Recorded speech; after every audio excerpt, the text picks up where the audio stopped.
My name is Victor Itang. I'm from London, and I'm playing the role of Jamie. So far, it's been going super fun. Actually, it's been really smooth rolling. I've been getting along with my fellow cast member Faith and Ellen and Kamala. They're amazing. And yeah, going into this, I didn't know what to expect because I was approached by Ellen, and yeah, and I looked into it, read the script, fell in love, and it's a great concept.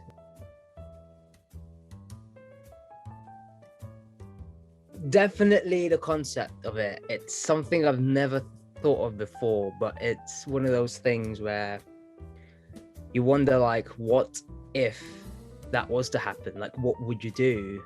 That's definitely something that I've always thought about. And whenever a concept like that comes along in a production, I always fall in love with it because it's just, yeah, it's new, it's fresh.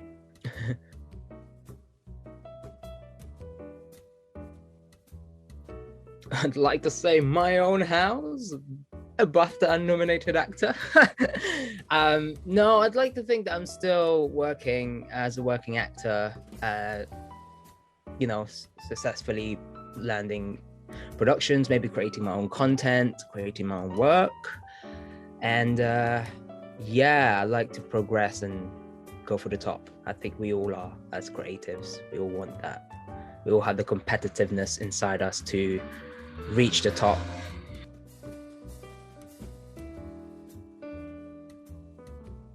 Oh, it's great.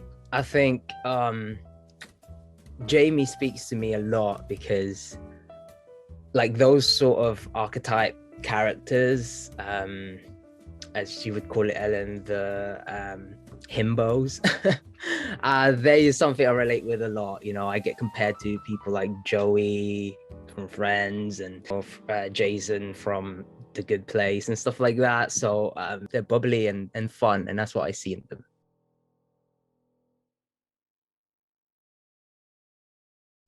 I was very more shy, but then I wasn't afraid to be out there. I was a little bit different when I was in school because I was on the bigger side of things. I was over 100 kilos, so I would get bullied a lot. I would get picked on. I actually had a motorbike accident, and I got even bigger after during school, as I was finishing. And then I was really the lowest point in my life, I reckon. I had nothing going for me. It's just really bad. So I was like, oh, I need to change my way of life. So I set myself a goal. I set myself a date to start and a date to end. And I set myself an amount of weight I wanted to lose. And yeah, I reached the goal.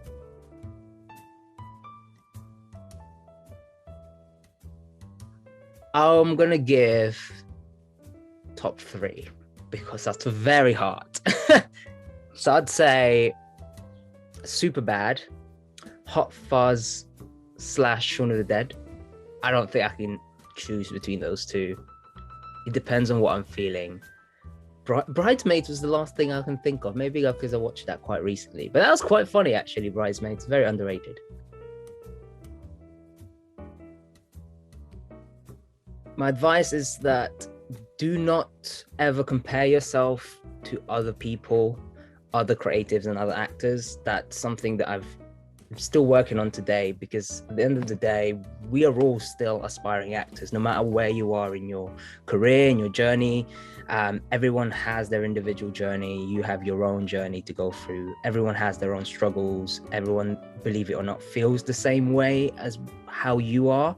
You may feel like you're not getting as much work as this person or that person or this person, but you realize that those people have their own struggles within themselves, and they envy a lot of people like yourself that you don't think they would envy you for, because you're not getting as much work as them, for example. So I'd say just focus on your journey and your goal and where you want to go to, and forget the rest.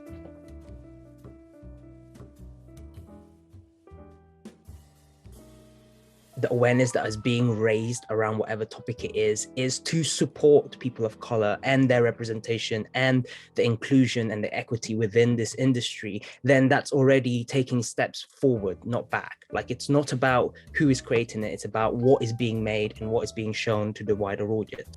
It just matters that their stories are being told, their a light to being shone on that topic, they're being given a chance to have a platform, to have their voices heard. And that's the most important thing in my point of view, in my perspective.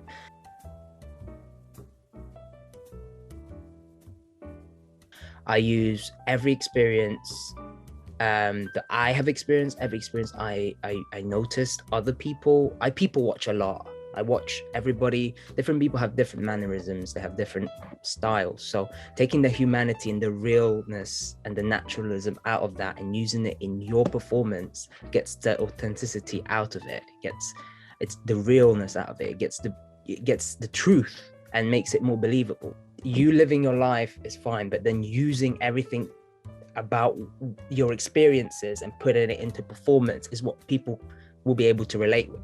And that's how people can know what a great performance is. And that's what I use, because people are like, oh yeah, that's definitely something that I can relate with. That's something that, you know, I see myself doing, for example, and stuff like that. So I think that's the approach I take as a performer when it comes to character work and acting and anything like that.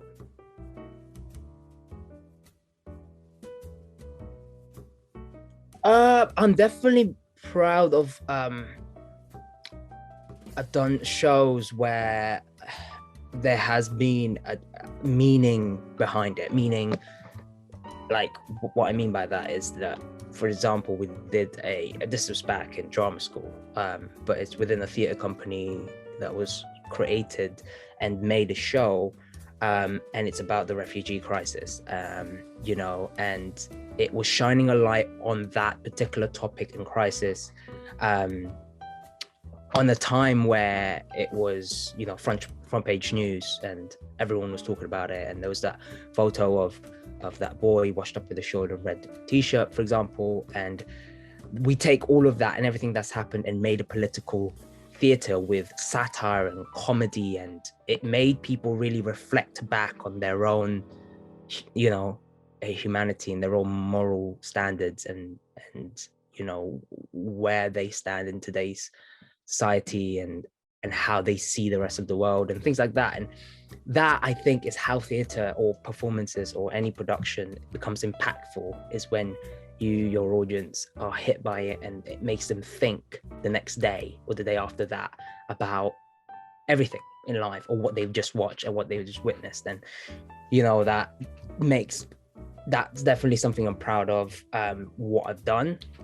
Another thing is like telling stories that people don't really remember. Like, I did a tour called Monkey and the White Bone Demon, and it's about the journey of the West, which is a classic, you know, Chinese scripture.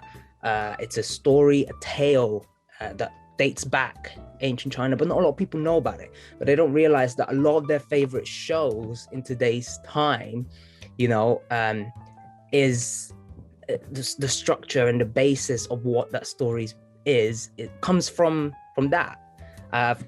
Example I can give is something like Avatar and The Last Airbender. A lot of people love Avatar, The Last Airbender, but they don't realize that the core principle of where that came from is from the story of the journey of the West, where there's the Monkey King, and, you know, having the master going through their journey to get these scriptures over to, you know, to travel it and deliver it to the place. And this, basically the story of the journey of the West, if you read into it, then you'll know what I mean. And it has a lot of influence in all the modern stories that we have today. And I think telling those stories to the wider audience is very important, because then they get to know more about, you know, different stories that were written years and years back from all over the world, all from ancient China or Japan or whatever, from East Asian, Southeast Asia, and wherever it may be. Like, I think it's only right that we tell these stories and really educate people on them, because they are amazing and they're interesting and they would love it. I'm Victor Itang. I play the character of Jamie, and thank you for listening